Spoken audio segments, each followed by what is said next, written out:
I do think that this is in its infancy, but I think that this technology grows up rapidly. And I think that, so for example, if you hire somebody, if you've made a feature film, a Hollywood blockbuster, and you've hired Hans Zimmer to score the blockbuster, right? He's going to go through, he's going to watch the movie and check in with his emotional reactions and what's going on here. And oh, this is the chase scene, so maybe we want to make the music a little bit more intense. And this is after the chase and the romantic scene, so maybe we do something a little slower and sweeter. So he's doing these like sort of analysis of the film in addition to his expertise of composing music and putting the notes and the rhythms and the sounds together. There's a camp of people who would say that is something that is indisputably human and cannot be done by a machine. And yet we're only, what is it, like a year and a half, 2 years since the initial release of ChatGPT. Um, and there are programs that will convert images into sound. You upload a picture, it will do an analysis of all the things that are in the picture and their relationship to each other, and it'll create a piece of music that would fit that. I don't think it's very many steps along till we get to, you could plug this entire interview that we're doing right now into an AI, ask it to do a sentiment analysis based on what the content, like it'll transcribe everything that we're saying, and my tone of voice and your tone of voice and our rhythms, and create a soundtrack that is dynamic and engaging to that. You press a button, and you get a full soundtrack for the whole 20-minute interview. And you don't like it, you press a button and you get 5 more to choose from.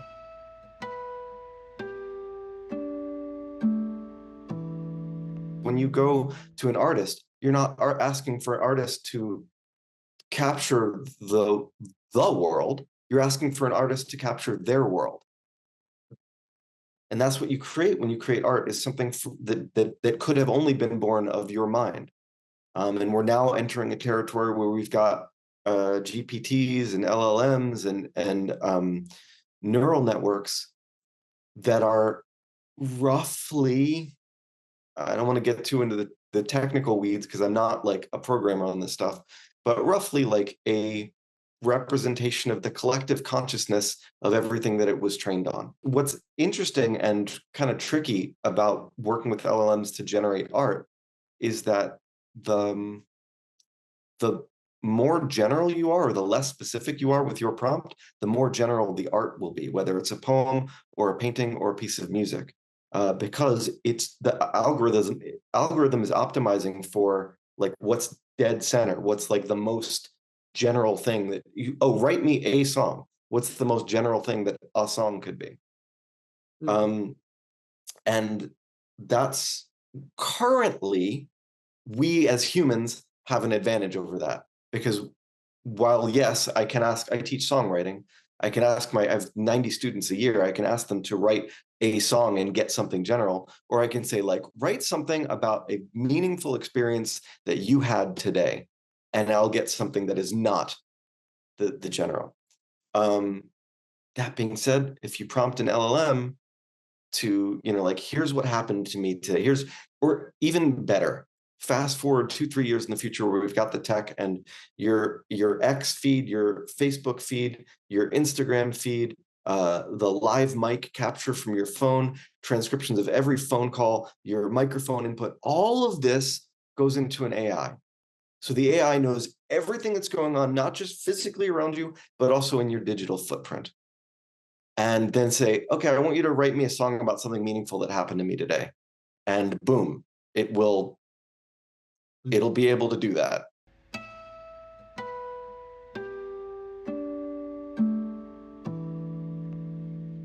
This is a deep topic. Let me try and hit a couple of key points. So number one is, it depends what you're optimizing for. So you talked about the Spotify algorithm. It keeps you in an echo chamber, right? It's like, oh, you listen to this, I've got some more of stuff like this, right? And you go down this very narrow path, but very narrow in a database of like billions of songs. So even in a narrow path, you're still getting exposed to new music, but then there's this whole other world that oh, well, you've only been listening to Drake, so we're not going to play you Tchaikovsky. um TikTok is notoriously good at this. There's I think it was a New York Times piece, might have been Vice, I forget. I saw a news coverage piece where they created, the news outlet created 10 users and gave them all different profiles. Like, this one's a little bit sad, this one likes to play tennis, this one's into sports cars, etc. And they had it scrolling. Each user was algorithmically programmed to scroll through TikTok and vote the videos up, like the videos that were related to their profiles. They said within 2 hours, TikTok had each user pegged down to a T, and that was the only videos that they then saw after the first 2 hours of scrolling. They only saw the stuff that was exactly their interest, and they saw nothing else. So I think that, like, that's already happening, and that's because I guess what they call loss function, what they're optimizing for is, I want the user engaged with my platform as long as possible. And who cares about the diversity of the music that they're listening to? Or at least the algorithm doesn't care about the diversity of videos that they're being exposed to. It cares about the amount of eyeball screen time that it gets. So it does whatever it can to maximize that. I think you're absolutely right. I think diversity is a beautiful thing, and we should be exposed to new music. But if it's up to a corporation who's legally obligated to maximize their financial profits, if diversity of music is not as financially profitable, then they're going to program their algorithm not for that, but for maximum engagement.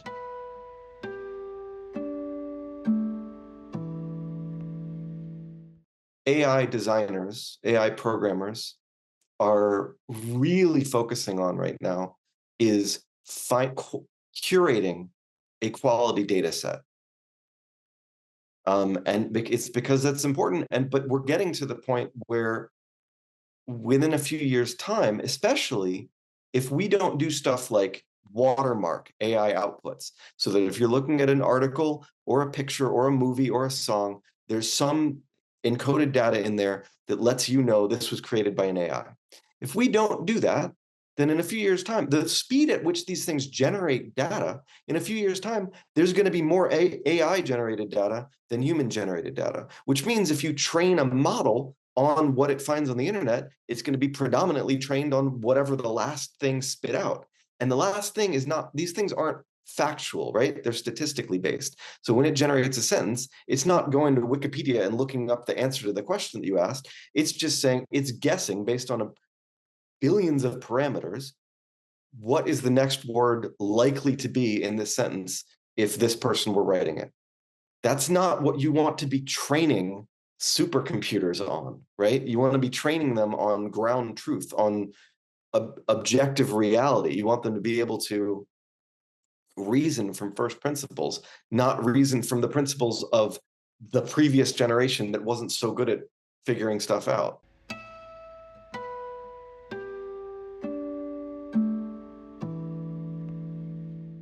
We haven't figured out a system of legislation, a system of compensation, a system of royalties for how to make sure that the people who created the data that taught the AI are compensated for what they've created. The best solution that I've heard of so far is, I have a colleague who's working with a startup that makes a program to make music in. That's called a digital audio workstation. Well, in this case, I think it would be called a generative audio workstation. It's the next generation. And they've carefully tagged every song and lyric and chord progression and melody that this thing has been trained on as to who created it. So there's very clear source data. They made a concerted effort to make sure it's very clear what each thing was. And when it generates a new piece of music, a new rhythm, a new chord progression, if there's something in that that is distinctly identifiable or related to one of the source data, it'll output. Here's your song. By the way, this song is 5% Beyonce, 13% Bob Dylan, 27% the Beatles, and the rest is general enough that I couldn't attribute it to any specific artist.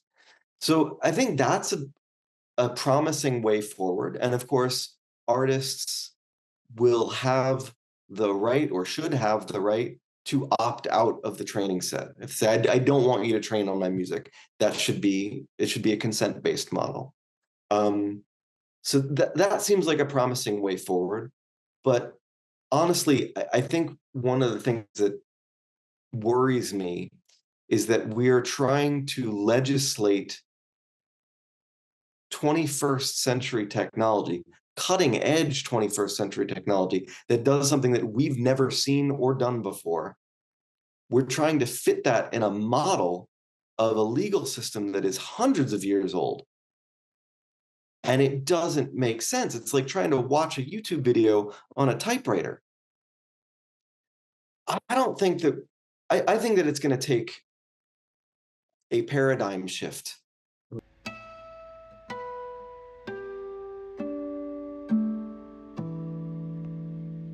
In a couple years, it's either going to get really good or really bad for people, right? So one of the things that I do think it's important to raise the awareness of is the long-term implications of this technology. It's still in its nascent phases. It's still, you open up a web browser and go to chat.openai.com, or you open up your ChatGPT app. It's not sitting in your, well, it is in your Alexa, I think now, but it's not like as pervasive or as powerful as it could be. And it is going to get exponentially more powerful. Technology grows. The computing power in like the 60s that would fill up an entire warehouse space can now fit in your pocket. I think that people don't appreciate how rapidly and exponentially technology increases. And if you want to do a deeper dive, I recommend reading some of Ray Kurzweil's books. He does a really good job of covering this. But the important thing to note is that we're seeing how good this stuff is getting at spitting out an essay or writing a song or composing an image. And we put more compute and we get faster compute, and it's going to get better at doing that. It also, I don't know if you're familiar with this, but a lot of its use is by programmers who say, write me code that does this. And then, because a lot of the data, a lot of the high quality data that's been trained on is writing code, and it's pretty good at it. In a couple generations, what happens when it gets, for context, a human has not been able to beat a computer in chess since the 90s, right? Since Deep Blue beat Garry Kasparov, that's it. Like, humans still play chess because it's fun. Same reason humans still make music, or humans will still make music, no matter how good AI gets. Humans are always going to make music, and they're always going to want to listen to other humans making music. But like I said, it's futile to try to beat a computer for a human to try to beat a computer in chess.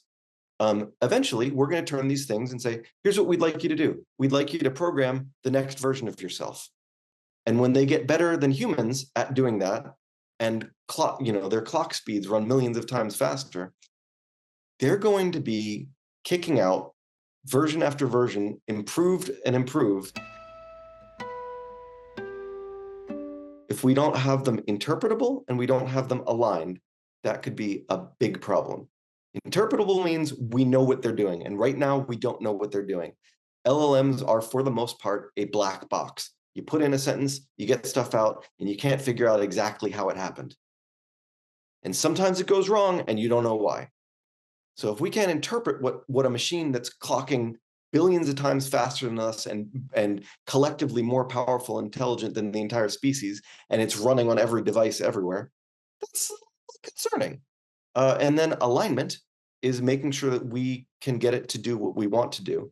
And right now, we haven't even, as a global society, we have not agreed on what morals are or how people should be treated or whatever. So whatever company or country is first in the race to get the most powerful one, all of a sudden, boom, that becomes the dominant culture. And hopefully it's aligned with keeping us alive. So I think that's the biggie. If I were to cover only one thing, it's like, we got to make sure that we're doing this safely, because we're opening a Pandora's box.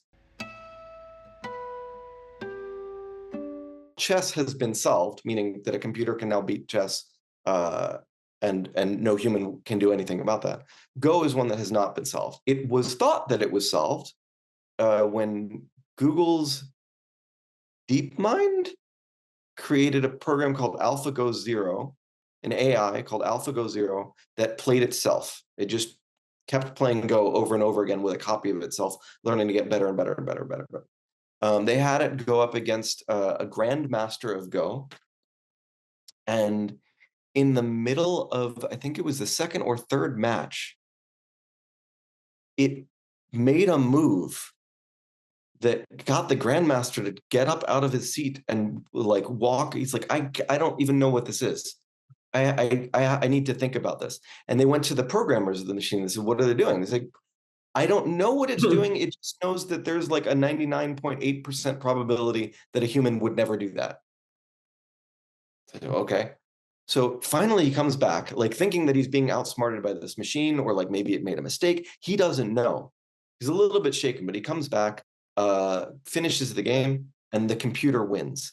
And it turns out the move that the computer made was a move so far out of, like, humans would tell you not to make that move. That would be part of learning Go, would be like, you don't make a move like that. But the computer was able to think so far ahead that it placed that piece there. That was the game-winning move. That was the thing that caused the whole rest of the game to cascade in the computer's favor. And so we thought that, oh wow, it's solved Go. But talk about this black box scenario. It turns out that now humans have figured out how to kind of beat that by, in the earlier stages of the game, they make moves that no rational Go player would ever make.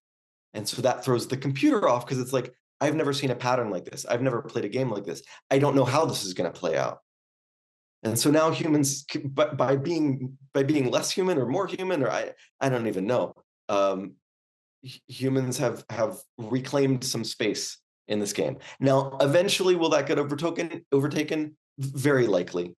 But for now, we've learned to use the own AI's black boxedness against it.